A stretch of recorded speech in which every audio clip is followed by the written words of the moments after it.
Senhoras e senhores, a última palestra deste segundo dia apresenta o tema Auditoria de Contratações Terceirizadas com abordagem baseada em riscos. Este outro importante tema será ministrado pela doutora Fernanda Costa Guimarães, do Tribunal Regional Eleitoral da Bahia. É analista judiciário, graduada em Direito pela Universidade Estadual de Santa Cruz, Ilhéus, Bahia, e pós-graduada em Gestão Pública. Vamos aplaudi-la.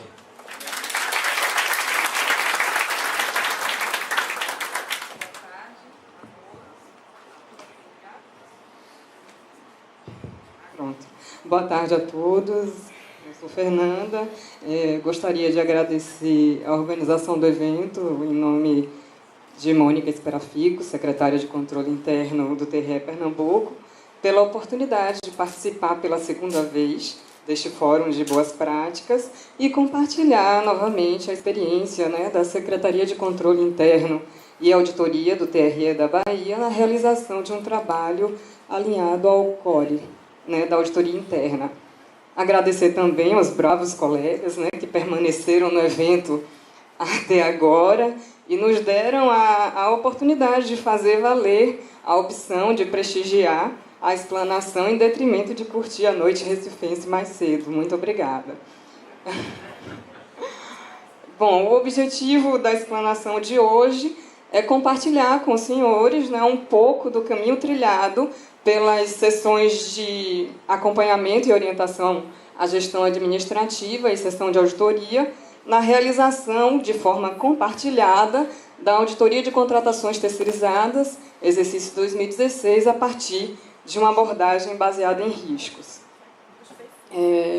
Embora os trabalhos tenham sido supervisionados por Ana Regiane Catunda de Carvalho, coordenadora de auditoria aqui presente, e liderados por mim, então, chefe da seção de auditoria, é importante a gente registrar que o resultado alcançado é fruto de um trabalho, dedicação, estudo, empenho de toda uma equipe de auditoria designada, integrada por Ângela Roberta Esquerdo Gonzaga, aqui presente, Christian Patrick e Geraldo Magela Nunes de Moura, são auditores internos lotados na SEAGES, e também por Ricardo Nascimento Cantarino e Rita Dantas Freitas Vigas, auditores internos lotados na SEALD. Nosso plano de trabalho consiste em explicitar preliminarmente os objetivos orientadores da Auditoria de Contratações Terceirizadas, prevista no Plano Anual de Atividades da COGES para 2016. Na sequência, pretendemos demonstrar os passos definidos para a implementação do método, sob o viés das dificuldades encontradas e respectivas soluções de contorno adotadas ao longo da fase de planejamento dos trabalhos. Por fim, vamos falar um pouco sobre os legados da auditoria deixados para a gestão e dos resultados agregados à atividade de auditoria interna desenvolvida pela SCI do TRE Bahia. Opa! Help. Obrigada. Bom, a Auditoria de Contratações Terceirizadas teve por objetivos avaliar a aderência do tribunal às práticas de governança e gestão de aquisições, a conformidade regulatória das contratações de serviços terceirizados com dedicação de mão de obra exclusiva e também a adequação, suficiência e efetividade dos mecanismos de controle interno instituídos em nível de atividade. Antes de prosseguirmos, vamos fazer um pequeno recorte aqui para a gente nivelar um pouco o entendimento sobre o processo de trabalho da auditoria baseada em riscos. A gente viu ontem, com aquele diagnóstico, que algumas unidades ainda não trabalham sob o viés do risco. Então, eu acho importante a gente entender primeiro o processo de auditoria baseada em risco. Bom, na auditoria tradicional, definido o objetivo da auditoria, passamos da obtenção da visão geral do objeto diretamente à elaboração do programa de auditoria, com a definição dos testes de controle substantivos que serão realizados. Seguimos para a fase de execução, destinada à obtenção das evidências resultantes dos testes de controle e substantivos aplicados. E, na sequência, elaboramos o relatório com o registro dos achados de auditoria, das boas práticas de gestão eventualmente identificadas, registramos as conclusões relativamente às questões de auditoria inicialmente formuladas e também os encaminhamentos pertinentes voltados ao saneamento, né, das fragilidades identificadas. Numa auditoria baseada em risco, por conta da necessidade de se identificar riscos, né, e identificar e avaliar riscos e controles, a fim de mensurar a magnitude dos riscos residuais resultantes, ou seja, aquela parcela de riscos do risco retida, né, não mitigada por controles, incorporamos alguns elementos do COSO ou subprocessos do processo de gerenciamento de riscos descrito lá na ISO 31000-2009 à fase de planejamento dos trabalhos. Então, é um pouco mais complexa, né? Não partimos direto da obtenção da visão geral do objeto para a elaboração do programa de auditoria ou matriz de planejamento. Sendo assim, definido o objetivo da auditoria, passamos à obtenção da visão geral do objeto, e aí levantamos informações gerais acerca do objeto, inclusive sobre o fluxo de atividades desenvolvidas, ou seja, o mapa do processo é um referencial importantíssimo nessa fase de planejamento, e aí identificamos os objetivos do objeto. Analisamos o contexto de inserção, né, desse objeto, considerando inclusive as fontes de risco advindas do ambiente, para então identificarmos os riscos inerentes associados àquele processo ou objeto auditado. Na sequência, analisamos e avaliamos os riscos inerentes segundo uma escala de probabilidade de ocorrência e impacto em caso de materialização. Avaliamos os controles eventualmente instituídos pela gestão, atribuindo-lhes uma nota ou um conceito determinante do risco do controle, e chegamos assim aos riscos residuais. Bom, conhecidos os riscos residuais, ou seja, as áreas, né, ou aspectos submetidos a riscos mais expressivos, definimos o escopo da auditoria. Os riscos residuais são o objetivo de todo esse trabalho, para que a gente possa focar os exames, focar o trabalho da auditoria nas áreas submetidas a riscos mais expressivos do ponto de vista não só quantitativo, mas também qualitativo. Definido o escopo da auditoria, partimos para a elaboração do programa de auditoria, com a definição dos testes de controle e testes substantivos, eventualmente, né, a depender da avaliação dos controles. Seguimos para a fase de execução, para a obtenção das evidências. Obtidas as evidências, elaboramos o relatório. Agora, um relatório elaborado com foco nos riscos mais expressivos do processo ou objeto auditado. Isso é auditoria baseada em risco. É delimitar o enfoque da auditoria com base nas áreas, né, nos riscos mais expressivos do processo. É utilizar o risco como fator racionalizador dos trabalhos da auditoria. Ou seja, otimizar a relação de custo-benefício, se a gente fizer um cotejo entre o custo dos recursos empregados para a realização da auditoria e o valor dos resultados agregados à gestão, considerando que vamos trabalhar nas áreas de maior fragilidade.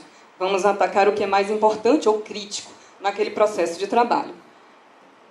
Bom, durante a fase de planejamento dos trabalhos da auditoria de contratações terceirizadas, as principais dificuldades encontradas. Olha que eu não vou registrar aqui resistência, né, do auditado em falar sobre risco, porque tudo isso a gente já coloca no balanço. Tá? Eu vou falar das principais dificuldades encontradas muito associadas à implementação do método.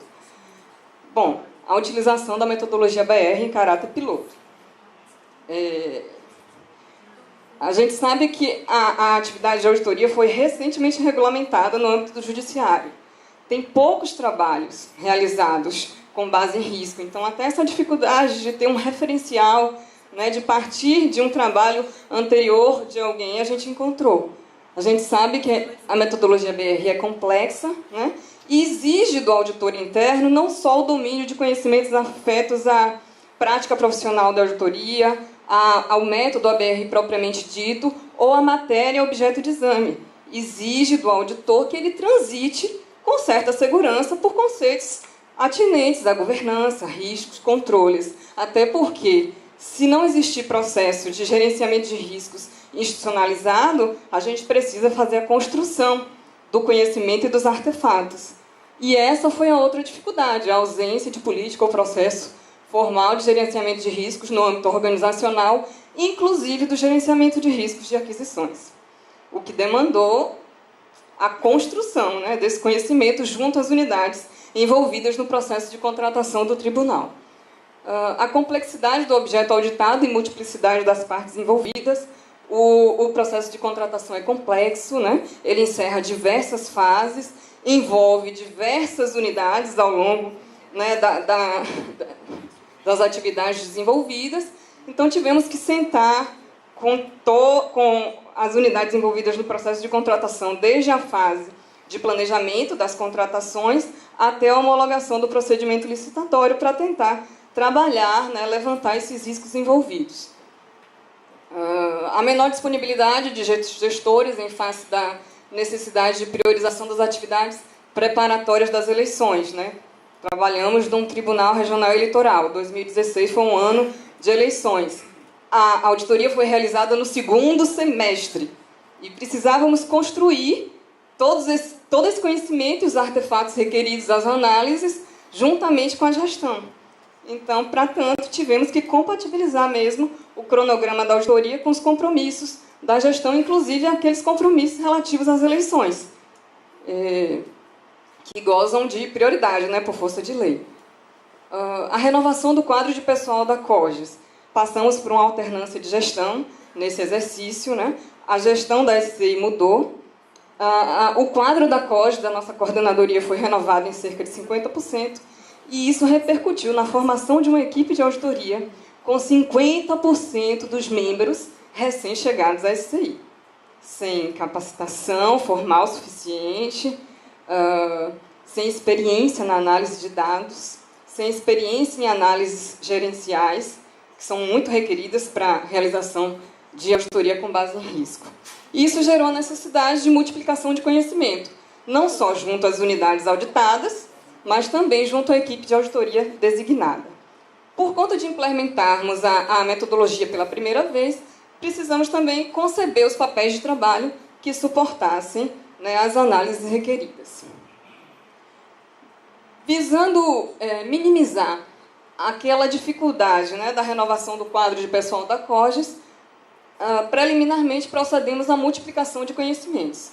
E aí multiplicamos conhecimentos internamente na COGES, inclusive com a equipe de auditoria, sobre estruturas e práticas de governança, COSO, né, estrutura de gerenciamento de risco integrada, processo de gerenciamento de risco com base na ISO 31000-2009 e auditoria baseada em risco propriamente.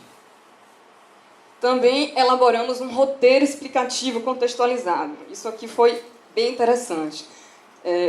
O feedback que a gente teve da equipe de auditoria foi de que o roteiro ajudou muito na compreensão e na conexão entre o método e os conceitos, né, do COSO e do processo de gerenciamento de riscos. Esse roteiro tentou evidenciar quais seriam as análises, as informações a serem requeridas e as análises que seriam úteis à compreensão da visão geral do objeto nessa fase de planejamento sob o viés do risco. Também elaboramos papéis de trabalho que subsidiaram a aplicação de questionários de avaliação de controles internos e a realização de análises de pessoal e orçamentária pertinentes. Ainda sedimentando a visão geral do objeto, expedimos RDIs requerendo informações históricas observados os exercícios 2013, 2014 e 2015, atinentes a pessoal, orçamento e desempenho.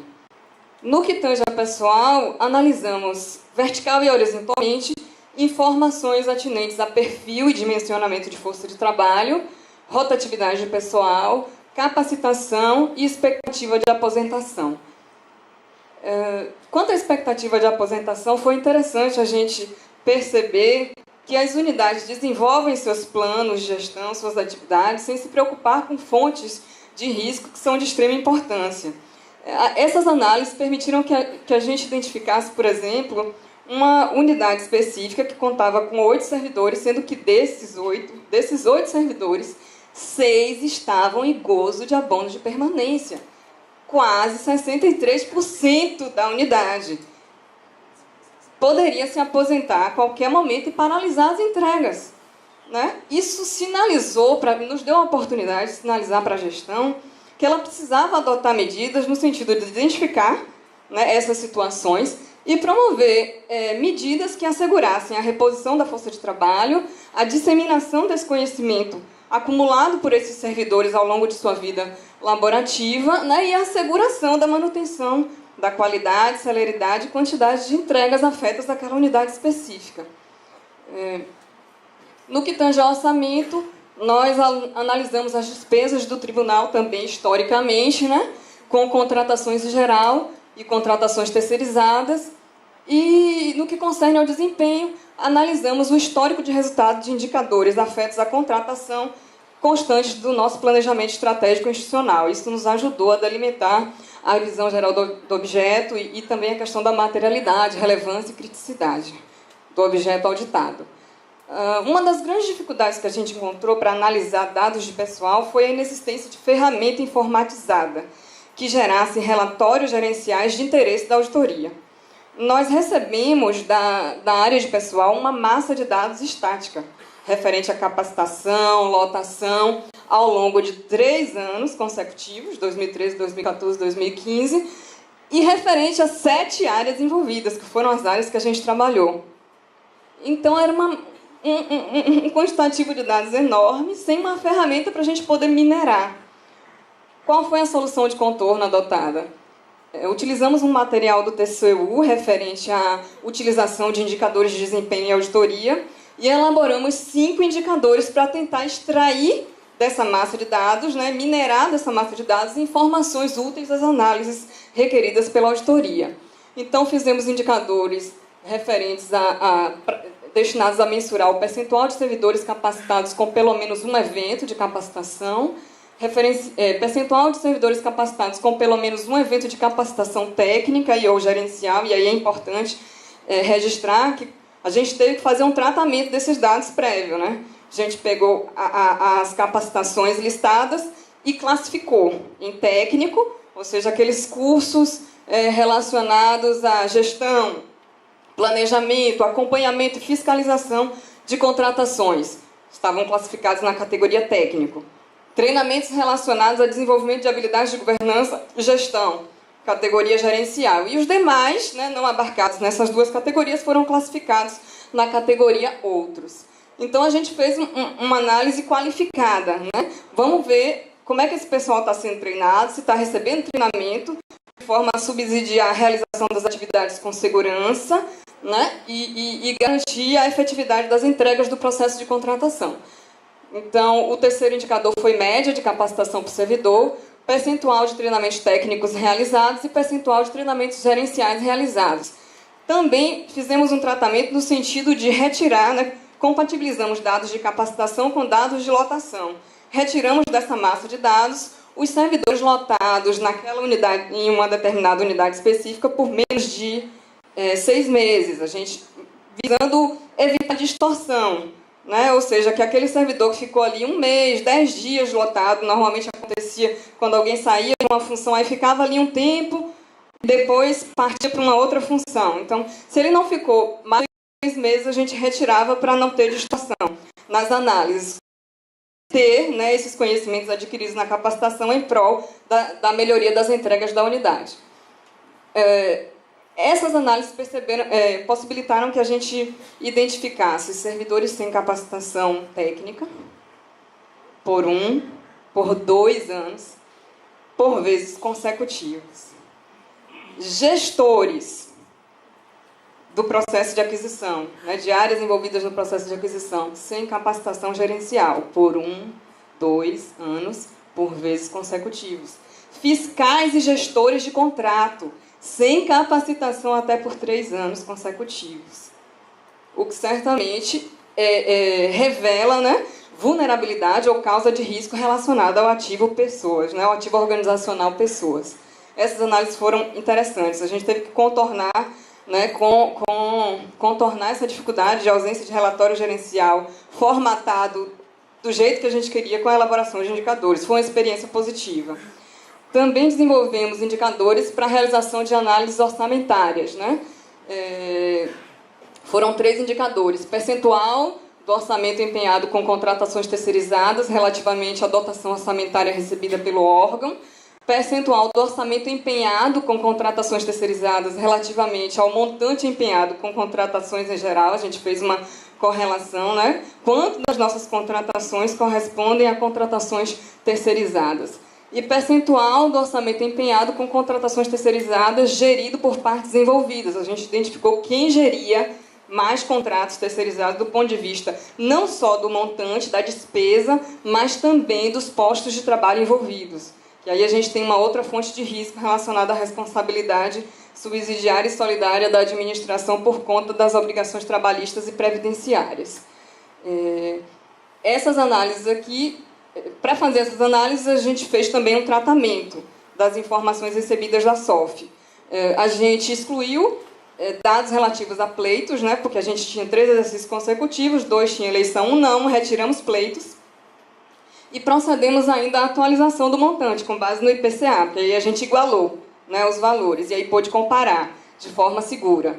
Descobrimos, por exemplo, identificamos que o percentual do orçamento empenhado com contratações terceirizadas em relação à dotação recebida pelo órgão corresponde a 25%, que 29% das contratações em geral correspondem às contratações terceirizadas, ao valor gasto, né, com contratações terceirizadas. E identificamos ainda que a Secretaria de Gestão de Serviços, né, gere 77% das contratações e 88% dos postos de trabalho. Então, certamente, a amostra, né, a ser analisada das contratações cairia ali na SGS, foi realmente o que aconteceu, mesmo utilizando as NBRs e critérios de materialidade e relevância para priorização. Procedemos ainda à aplicação, né, de questionários de avaliação de controles internos para avaliação do ambiente de controle.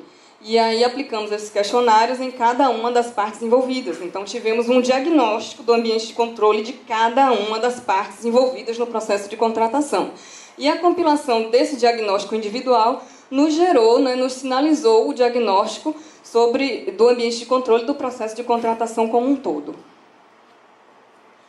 Visando contornar ainda a matriz SWOT. Aqui é importante registrar que a matriz SWOT é uma ferramenta originária, né, da teoria da administração, muito disseminada pela gestão estratégica, que fornece a possibilidade da gente ter um diagnóstico das influências ambientais, positivas e negativas, a que a organização ou o processo ou objeto auditado estão sujeitas. O importante aqui é entender que os fatores negativos do contexto, ou seja, as ameaças externas e as fraquezas internas, podem corresponder a possíveis fontes de risco ou vulnerabilidades.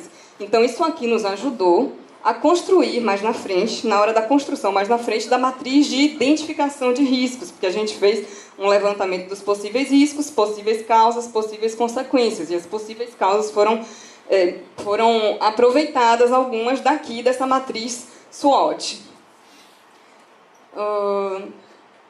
Bom, considerando que a gente tinha um grupo de gestores, né, do processo de contratação que não tinha maturidade em gerenciamento de riscos, precisamos exercitar o viés da consultoria e capacitar esses gestores e alguns colaboradores-chave, né, do processo de contratação do tribunal em gerenciamento de riscos. A gente fez isso num evento denominado Conversando sobre Gestão de Riscos, né, aquela coisa da comunicação, foi algo atrativo, né? Ó, venha, é algo tranquilo, vamos conversar, né? Conversando sobre gestão de riscos. Esse evento foi realizado na sala de sessões do tribunal e ele não foi restrito só às partes envolvidas no processo de contratação. A gente também convidou as demais unidades estratégicas do tribunal, então a presidência, com a assessoria especial, a assessoria de comunicação, a corregedoria eleitoral, a Secretaria de Gestão de Pessoas, Secretaria Judiciária, a Coordenadoria de Eleições e os chefes de cartório da capital foram também convidados a participar e vieram. O evento foi prestigiado por cerca de 100 servidores, né? E aí a gente tinha gestores e colaboradores chaves.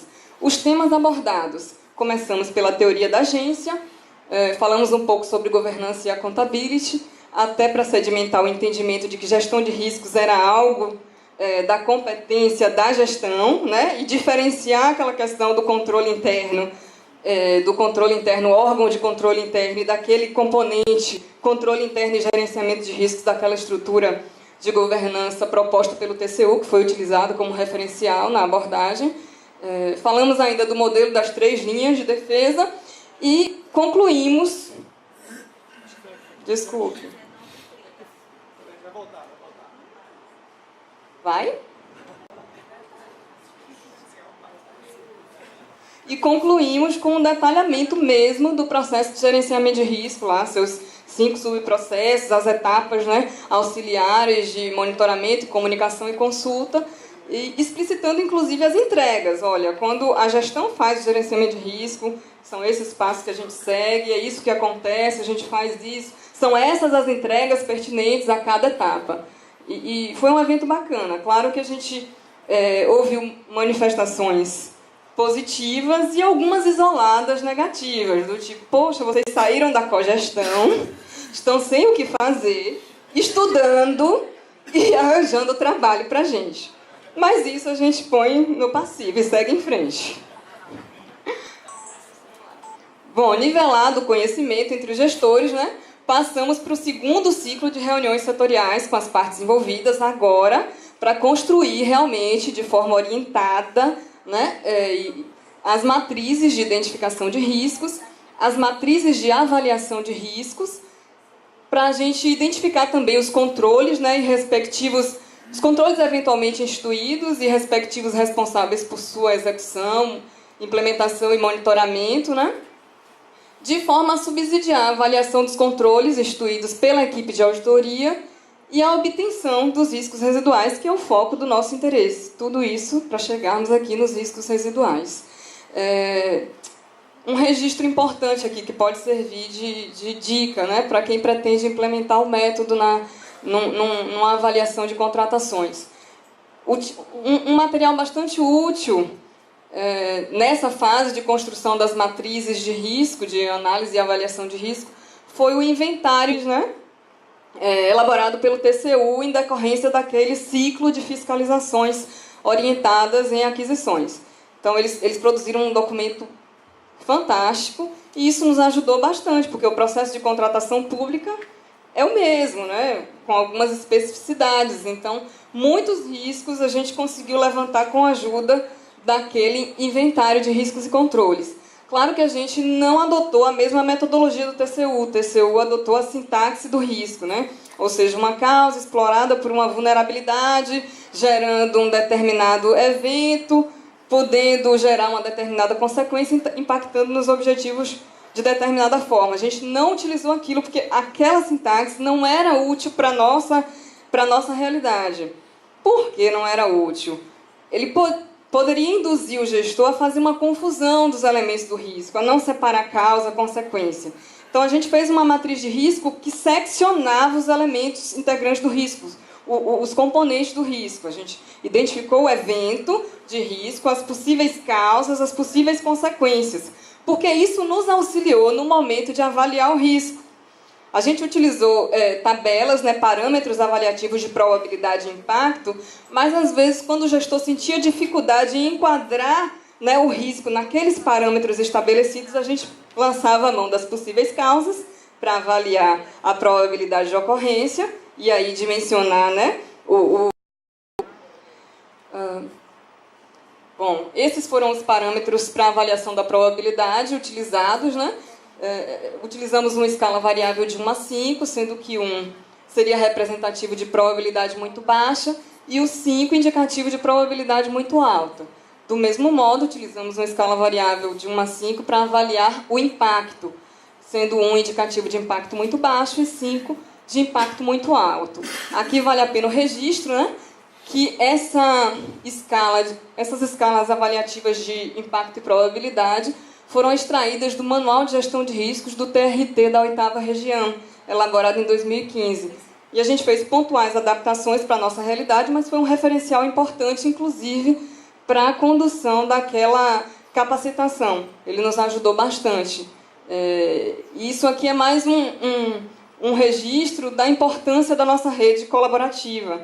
No início dos trabalhos, né, eu coloquei uma mensagem, eu postei uma mensagem no fórum lá do Google, e o TRT respondeu com seu manual. E a gente sentou, parou, estudou, né, e viu que era muito útil, que a linguagem era fácil, que os conceitos estavam acessíveis, e trouxe para o nosso trabalho. Então, essa rede é realmente fantástica. Agradeço aos colegas aqui que colaboraram durante o processo com um ou outro aspecto. É sempre válido, ajuda é sempre válido. Conversar com alguém sobre compartilhar dificuldades, né, é muito válido. Esses foram os parâmetros para avaliação do controle. A gente tem ali o conceito, né, do controle, a nota do controle, determinante do risco do controle. Isso aqui a gente trouxe do curso de auditoria baseada em riscos ministrado pelo professor Carvalho. A gente, antes de iniciar, tomou esse curso, também foi bastante proveitoso, e a gente aproveitou do material do curso esses parâmetros para avaliação do controle. Bom, estabelecido o contexto, né? Levantados os riscos, procedemos, né, à elaboração de memoriais descritivos referentes a cada parte envolvida. Isso foi um legado importante. Foi elaborado um memorial descritivo para cada parte envolvida no processo de contratação. E esses memoriais explicitaram o alinhamento estratégico da atividade desenvolvida pela unidade, não só no processo de contratação, mas considerando suas atribuições regimentais como um todo. Explicitamos ainda a infraestrutura organizacional e de governança, eventualmente existente ou envolvida, né, no processo de contratação. As análises de pessoal foram detalhadas individualmente para cada parte envolvida. Registramos os recursos de tecnologia da informação porventura utilizados, o desempenho de indicadores estratégicos geridos por uma ou outra unidade envolvida no processo de contratação, eventual gestão de contratos terceirizados. Informamos aqui a análise, né, do resultado dos QACIs, então fizemos aqui uma avaliação do ambiente de controle, registramos aqui a matriz SWOT de cada unidade, a matriz de identificação de riscos, o fluxo processual e a matriz de avaliação de riscos. Esses memoriais foram encaminhados às unidades para validação especificamente do fluxo processual e da matriz de avaliação de riscos, para seguirmos, né, para a fase de execução, e livre utilização gerencial das demais informações. Então, esses memoriais foram um legado bastante relevante, porque tem um tratado sobre gestão ali, né? Tem várias informações gerenciais de grande utilidade para cada unidade. Validado o fluxo e os riscos residuais envolvidos, passamos à decisão sobre o foco dos exames a partir da análise dos riscos residuais. Concluímos, então, que o foco dos exames estaria consubstanciado nas atividades conexas, elaborar estudos preliminares e elaborar termo de referência projeto básico. Essas atividades são conexas, sobretudo por conta das contratações de TI, em que a elaboração dos estudos preliminares é obrigatória, né? Observada a plotagem dos riscos no fluxo do processo, elaborado por meio da ferramenta BISAGE pelo nosso colega Ricardo Cantarino, a gente pode perceber que, realmente, a concentração, né, dos riscos, do ponto de vista quantitativo e qualitativo na atividade de elaborar e protocolar estudos preliminares e termos de referência é evidente. A gente tem aqui 15 riscos residuais associados, sendo 7 riscos médios, 7 riscos altos e 1 risco extremo. Essa foi a única atividade que, mesmo após mitigação por controles, ainda permaneceu com o risco residual extremo associado. A segunda atividade seria realizar a licitação. Essa atividade contou com 11 riscos residuais associados, só que 4 riscos de grau baixo, 5 riscos de grau médio e 2 de grau alto. Ela também poderia ser incluída no escopo da auditoria, mas por força da capacidade operacional, né, da limitação da nossa capacidade operacional, resolvemos focar esforço, de forma justificada, claro, na atividade de elaborar e protocolar estudos preliminares e termo de referência projeto básico. Definido o escopo da auditoria, então, por fim, passamos à elaboração do programa de auditoria, matriz de planejamento, com definição das questões de auditoria, abordando aí aspectos de governança, gestão, riscos, controles internos e conformidade. Definimos os testes de controle substantivos e respectivos procedimentos a serem realizados e já sinalizamos aí os possíveis achados. Essa foi a fase de planejamento da auditoria de contratações terceirizadas, o resumo da fase. Bom, quais foram os legados deixados para a gestão do TRE? A capacitação introdutória de gestores e demais colaboradores em processo de gerenciamento de riscos, né? O diagnóstico referente ao ambiente de controle das unidades envolvidas no processo de contratação e também do processo de contratação como um todo, as matrizes SWOT, matrizes de identificação de riscos e matrizes de avaliação de riscos de cada parte envolvida e do processo de contratação como um todo, os memoriais descritivos com análises gerenciais importantes, notadamente sobre o pessoal, o relatório de auditoria focado nos riscos mais expressivos do processo auditado, do processo de contratação, e o fomento ao gerenciamento de riscos, porque a gente tem todos os artefatos já produzidos. Então, entregamos aqui matriz SWOT, matriz de identificação de risco, matriz de avaliação de riscos. Resta agora a gestão gerenciar os riscos, traçar o plano de tratamento desses riscos e o plano de comunicação e acompanhamento. É importante registrar que o relatório da auditoria foi recentemente apreciado e dos 43 encaminhamentos propostos, 42 foram homologados. O único encaminhamento não homologado recomendava a edição e publicação, né, a elaboração do Código de Ética do TRE Bahia. E no interstício entre a apresentação do relatório e a homologação pela presidência, o Código de Ética foi aprovado. Então, essa única recomendação não foi aprovada por perda de objeto, claro. Então, a gente considera que foi um trabalho de sucesso, né, que rendeu resultados importantes para a gestão, que o TRE Bahia tem trabalhado com essa vertente do gerenciamento de riscos de forma aberta. Então, a gente foi bem recebido nas unidades, o resultado dos trabalhos aconteceu já durante a fase de planejamento. A gente teve, por exemplo, um gestor específico que, durante a fase de levantamento de riscos, a gente foi sinalizando algumas vulnerabilidades e ele foi corrigindo. Então, não precisamos, na elaboração do relatório final, lá depois da fase de execução, apontar como achado de auditoria, né? Para esse aí do TRE Bahia, o que a auditoria deixou? O incremento da adesão a padrões profissionais internacional e nacionalmente exigidos.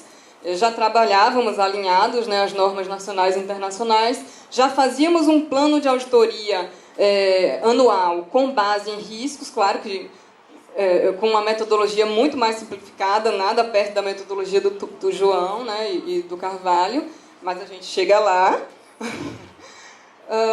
A implantação do método, né, e a qualificação dos trabalhos da unidade de auditoria interna, o credenciamento como unidade de referência em processo de gestão de risco e controle interno, em terra de cego, quem tem um olho é rei, né? A gente acabou recebendo essa visibilidade, até por conta, né, de todo o trabalho que a gente fez ali na condução da construção das matrizes de risco e na capacitação da gestão, isso foi inevitável.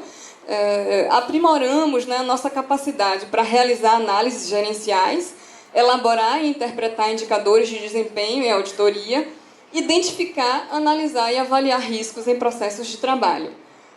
Otimizamos também a atividade de caracterização de achados de auditoria, notadamente no que tange às respectivas causas e efeitos. A gente puxou lá, né, da matriz de identificação de riscos, a gente levantou causas e efeitos. Isso? Então vamos lá. A doutora Fernanda coloca-se à disposição. 2 perguntas, por favor.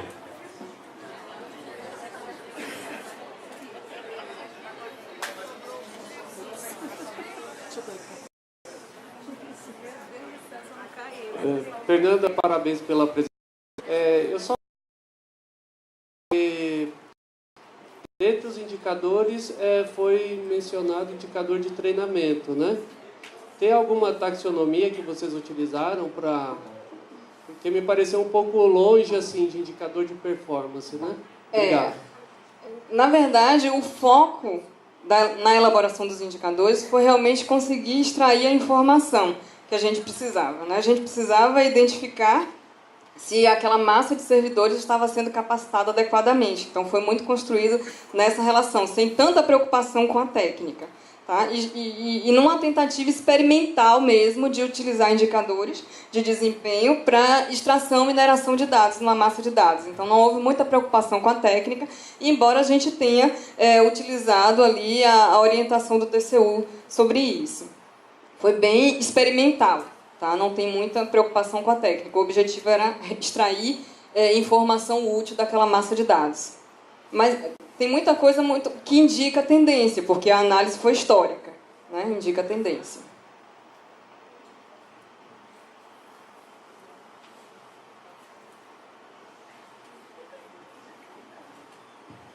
Oi, Fernanda, eu sou o Salvatore do TCU.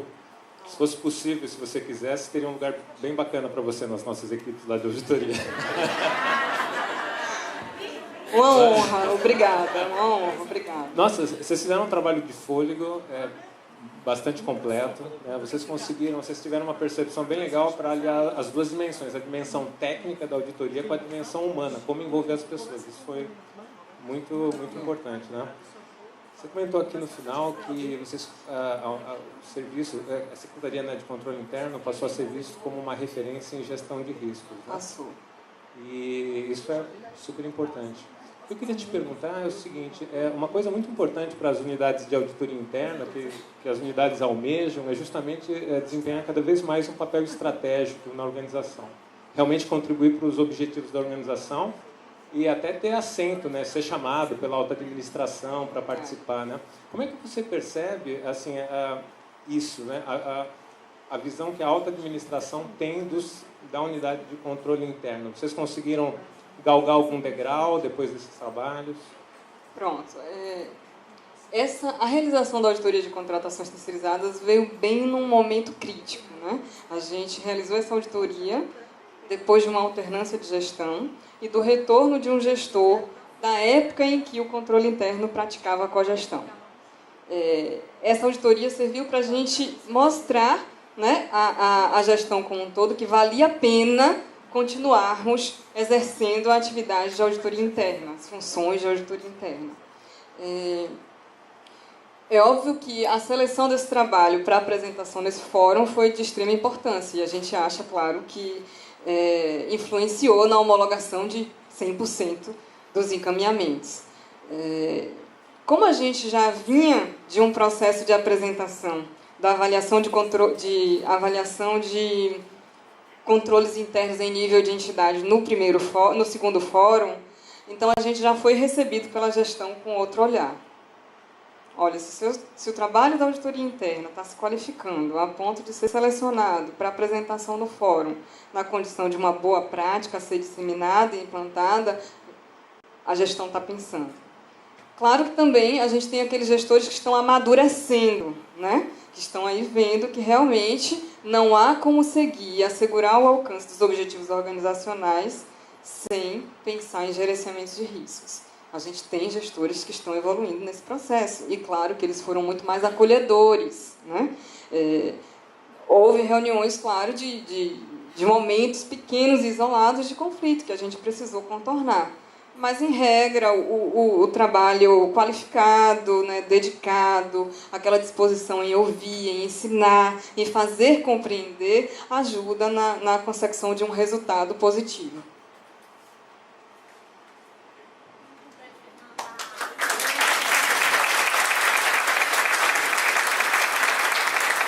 Senhoras e senhores, o nosso muito obrigado à doutora Fernanda Costa Guimarães, do Tribunal Regional Eleitoral da Bahia, que neste momento recebe o certificado de participação da presidente do evento, a doutora Mônica Spreafico, secretária de Controle Interno do TRE de Pernambuco. Muito obrigado por sua valiosíssima atenção conosco e contribuição a este evento.